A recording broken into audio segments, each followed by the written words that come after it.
Speaker in this afternoon session is Dr. Kevin Paulo, who lives in Canberra, works at the NCI National Facility for the ANU Supercomputer Group, and he will be talking on lightweight platform as a service on the NCI OpenStack Cloud. Please everyone give a warm welcome to Kevin Paulo.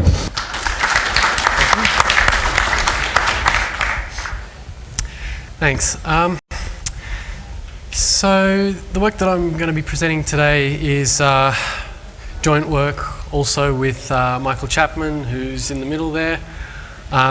So he's responsible for setting up our OpenStack deployments, whereas the work that I've mostly been doing and which mostly will be presented here is sort of a layer on top of that. So who is NCI, National Computational Infrastructure? So briefly, the short answer is that we run Australia's peak academic high-performance computing and data-intensive science facility. So at the moment, we have a Sun-based supercomputer, which is the one on the left of the slide, called Vayu. And we have a new one from Fujitsu on the way, and which is currently being set up, which is ranked 24th in the top 500. So, I mean, that's sort of, we've been doing HPC for some considerable time. And so we've been doing HPC for a while, but we're also starting to get into some cloud activities. So the stuff that we've been doing on the cloud in the past has largely been sort of ad hoc virtualized environments for researchers and projects as they come along, mostly in VMware. But we were chosen by Nectar to be one of their nodes in the Nectar Research Cloud. I wasn't here for Tom's talk this morning, but I'm happy to assume that he told you all about the Nectar Cloud, and that means I don't have to. So basically, at the moment, we're still on Essex, but Folsom's coming. And because we are a HPC site and our focus is on high performance, so our node of the cloud is going to be focusing on high performance applications. So the cluster will have an InfiniBand interconnect, some nodes, at least some nodes with very large memory, and hopefully also GPU accelerators as well. And then in addition, there's also possible scope for us to have our own sort of NCI cloud for NCI researchers who are currently on the supercomputers but have requirements that don't quite fit into a batch HPC kind of situation. So our users are researchers, and they tend to be quite used to the HPC environment, the peak compute, where we have a system that's nicely set up and a lot of effort goes into running it and maintaining it. And so it's very different from most cloud environments. You know, they're used to a persistent area where they can log out at the end of the day and then come back the next day and everything's the same as it was. And even then, we still have trouble with them, you know, the perpetual battle to get users to clean up their files and things like that.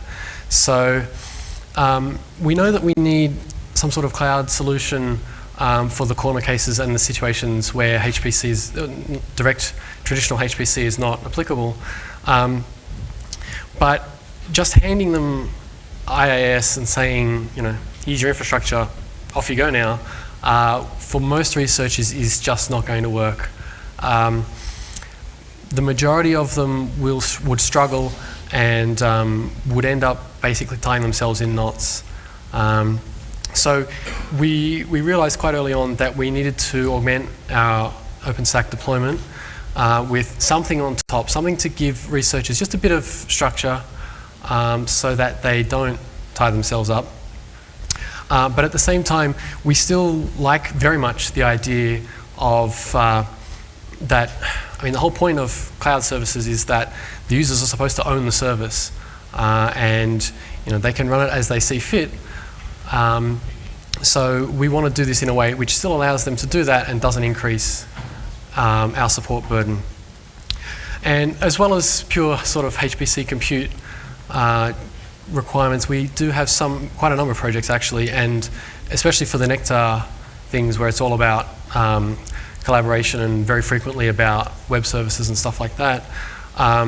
We also have a range of hosted services that people are interested in, and including some things which are not what I wouldn't say are exactly typical for cloud services, like things like shared login machines. So the system, in a nutshell, basically uses Puppet to manage instances. We knew for sure that we needed an actual proper configuration management system for users. And also, so the Puppet manifests are stored in Git repositories. And so for some of our researchers, this is a bit of a big step. Most researchers that use version control at all tend to use Subversion, and they think it's great, the ones that have found it. So there's a bit of education going on to get them into Git and the whole distributed version control world. And the system also ties into our existing LDAP that we have on a site-wide basis, and that eases the initial authentication issues. So the system lets our users, so it lets them do these things. So obviously manage their production services and do it in a way that hopefully doesn't cause it to break every second day. But also spinning up new per user development clones of their production services. For many of them, this is a very radical notion. They really are still very much in the old world of, even when they do acknowledge that production and development is necessary, they still sort of think, well, we should have our production server and then we should have our development server. And so explaining to them the whole notion that every developer they have can have their own development machine is an ongoing process. But the system does have the hooks in place to allow that. As I say, there's integration with our user environment. So basically what that means is if they choose, they can hook into our LDAP as clients inside their instances. But there's also a couple of other features where, so the Puppet manifests that they work on are public by default. And the reason for this is twofold.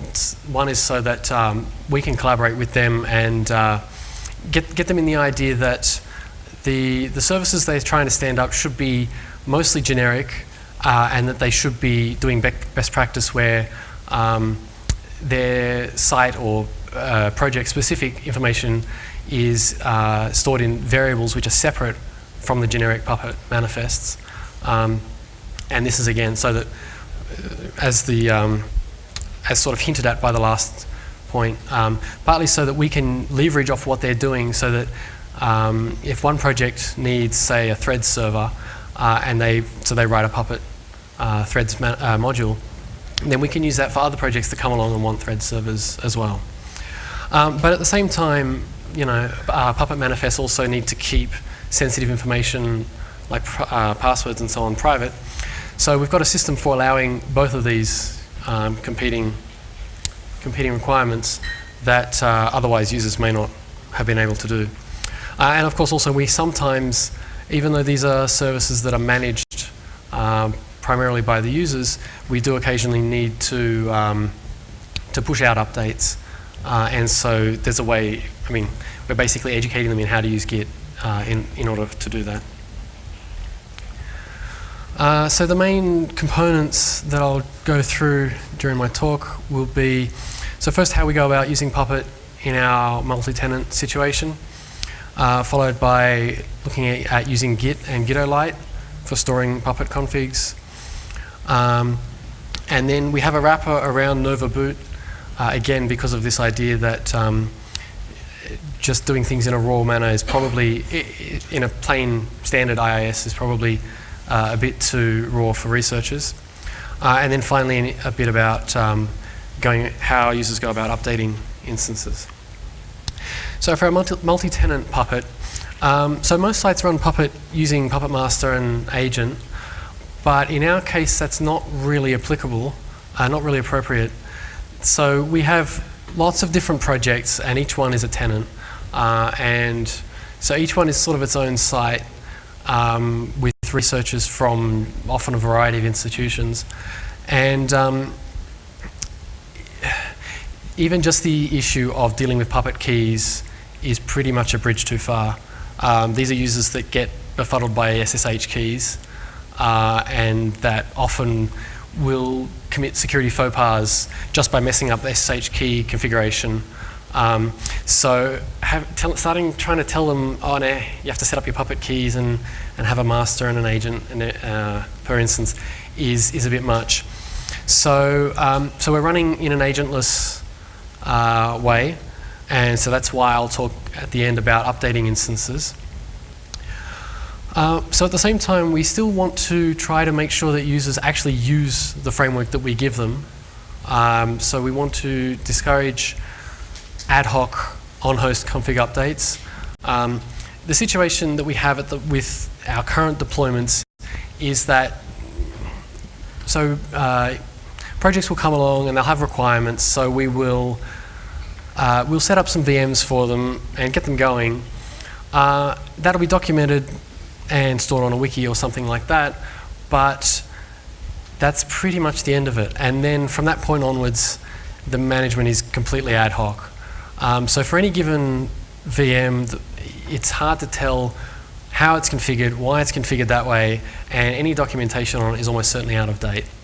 So we really want to push hard on this notion, this sort of continuous deployment idea, and try to educate our users to get them into this thinking that instead of thinking I need to make a change to my server, I better log in, make the change and restart the service, we want them to think I need to clone the repository, make the change to the configuration management specification, commit and push to the server.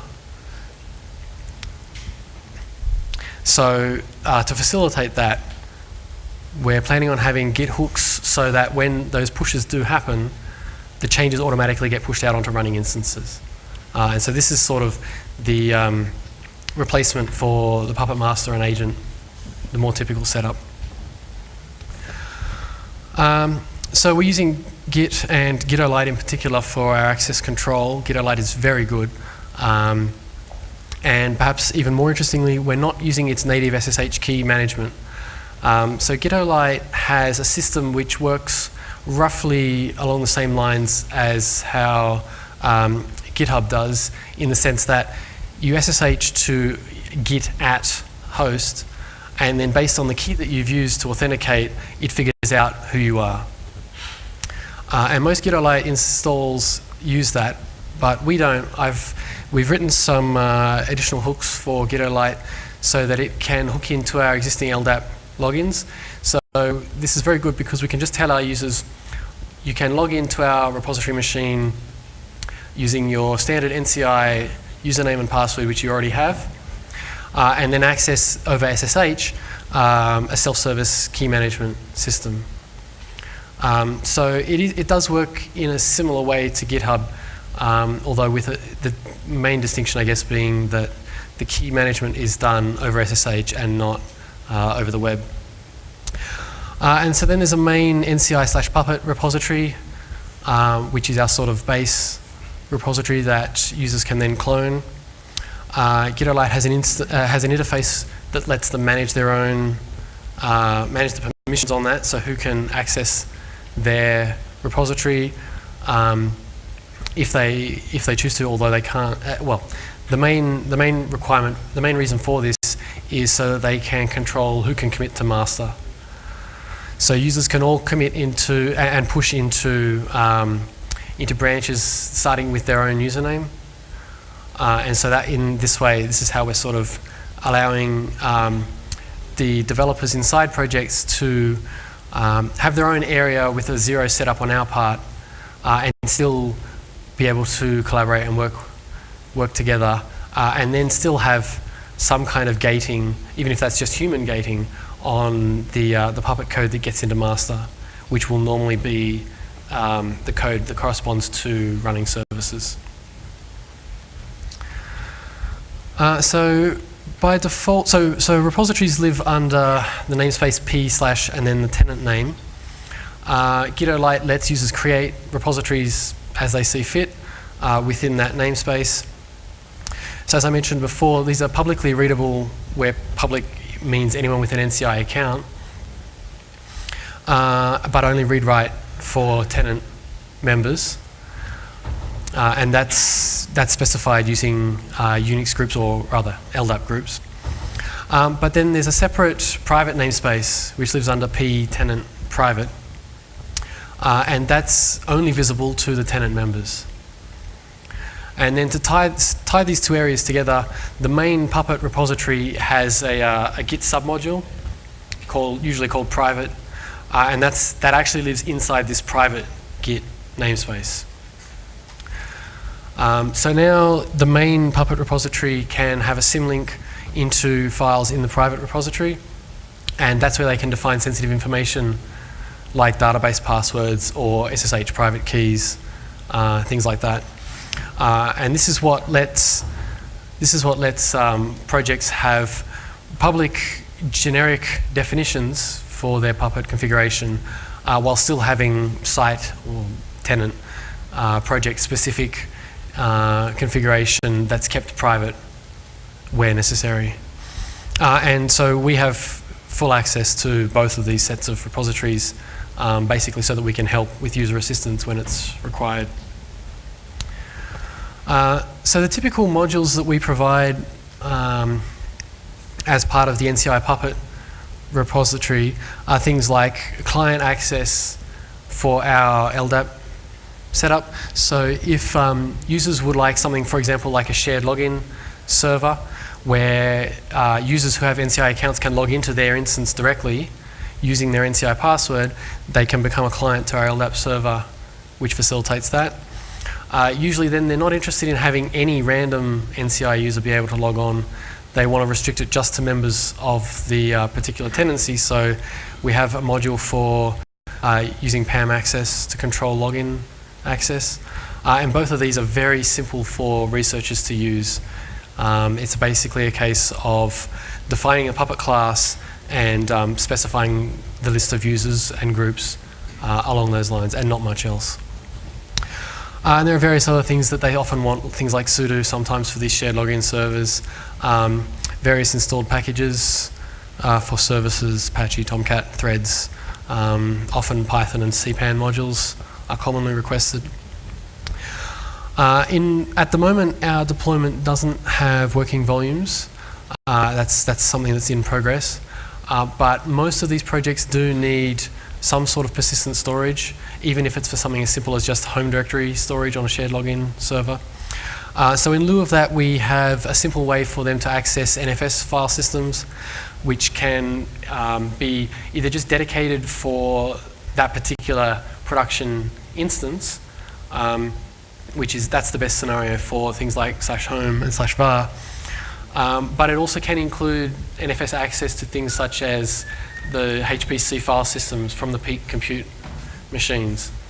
And those are exported with root squash because the OpenStack instances are untrusted, obviously. And in fact, it is even possible to run /home out of a root squashed NFS file system. It's not fun, but it's possible. And there's also various other things, including users commonly request access to some of the custom software packages that we have installed on the peak HPC facilities, and so that's probably coming as well. We also have a wrapper around Nova Boot. This is again mainly just designed to avoid users from shooting themselves in the foot and just to make life a little bit easier. And in particular, it also makes sure that everything they've set up with their repository and the private submodule and so forth is all set up and in place as it should be. Apart from that, mainly what it does is prime the user data and get things set up in such a way that the specified repository and branch is automatically cloned at instance boot, and then Git and Puppet are installed, and the initial Puppet run is triggered, and then from that point onwards, Puppet pretty much takes over. So, it does also set the Git config for user.name and user.email, which is very useful if users are actually developing their Puppet config live on their instance. This means that the messages that go into their Git log don't just say root at random instance, they say the person's actual name, which is always useful. So an example of using this wrapper looks like this. It lives inside the Puppet repository, and it needs to be run from the base level of the Puppet repository, again, to make life simple for users. And apart from that, everything after the isolated -- are standard Nova boot arguments. And the ones before are sort of special, so the -- name is just what will be a plain name specified on Nova boot.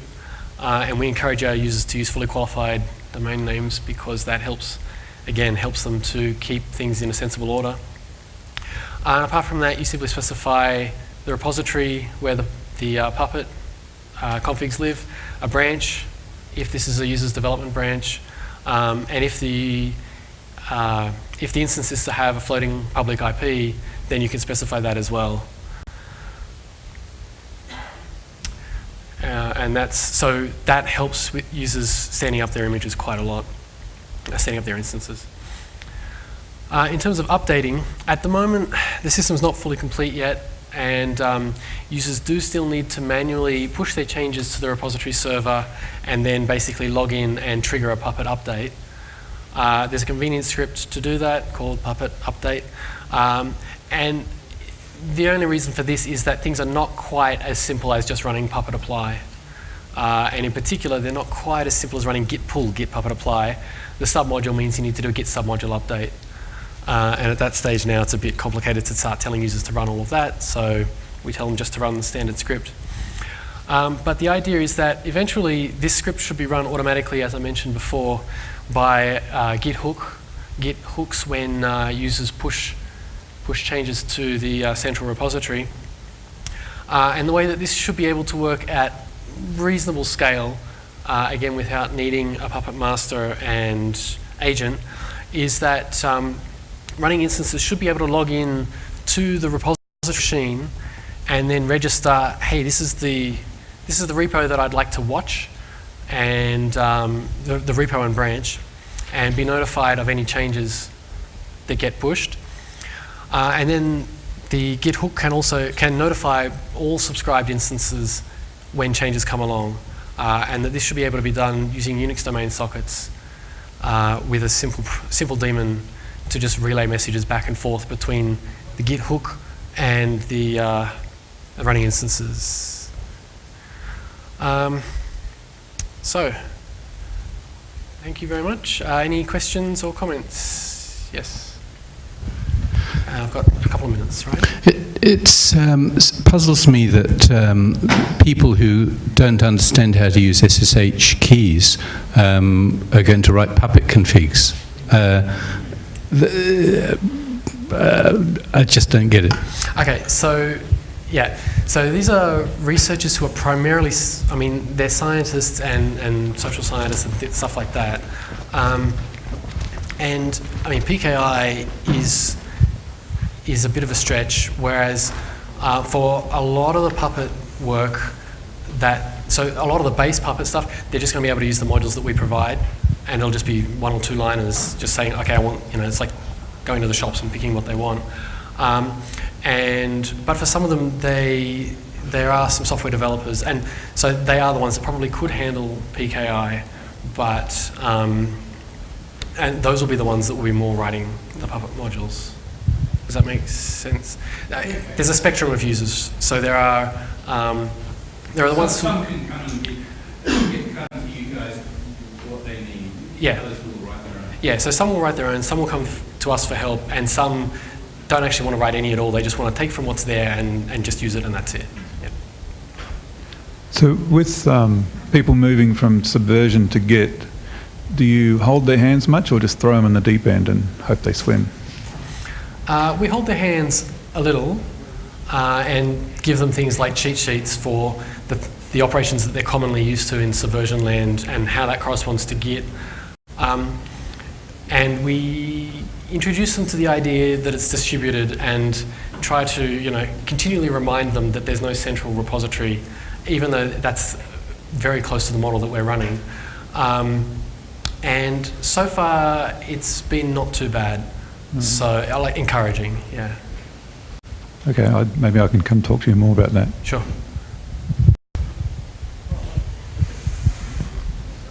Yeah, I was just going to ask, is there any reason you couldn't do it with SVN? So the question was, is there any reason you couldn't do it with SVN? And the answer is not really. You could do it with SVN, yeah. So why not just use what the users were out of curiosity? Because SVN's last decade's technology. Yeah. That's the short answer, right? Yeah. SVN's last decade's technology. It's a good opportunity to get users up to date with, best practices, VCS as well. Well, speaking of which, do you have any plans to handle, like you mentioned, the Git submit or the Git push becomes automatically pulled to all your boxes. Do you have any plans to create an infrastructure to allow them to, do 10% or canary some boxes first rather than just blood out? Like some of these guys might have a large number of instances. You don't want to take them all down with an obvious error that they'd have noticed straight away.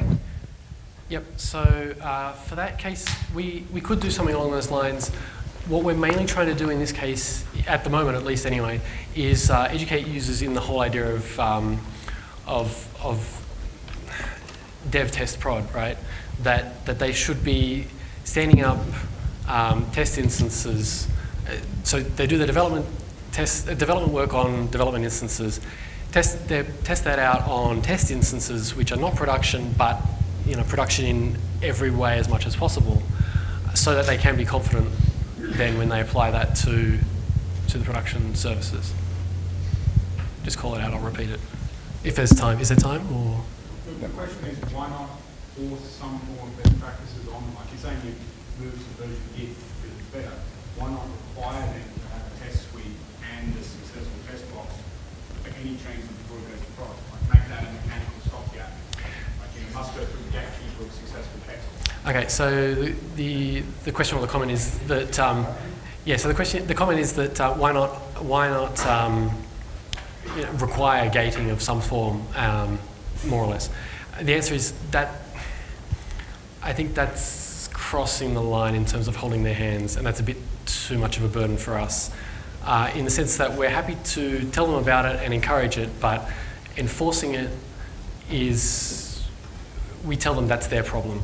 And they can control who can commit to master. They can control the procedures that they want to have in place for getting code into master. And to some degree that's better as well, because these users are across a large range of institutions with a lot of different cultures. And this way they can manage those sorts of processes themselves internally more so. Does that answer the question?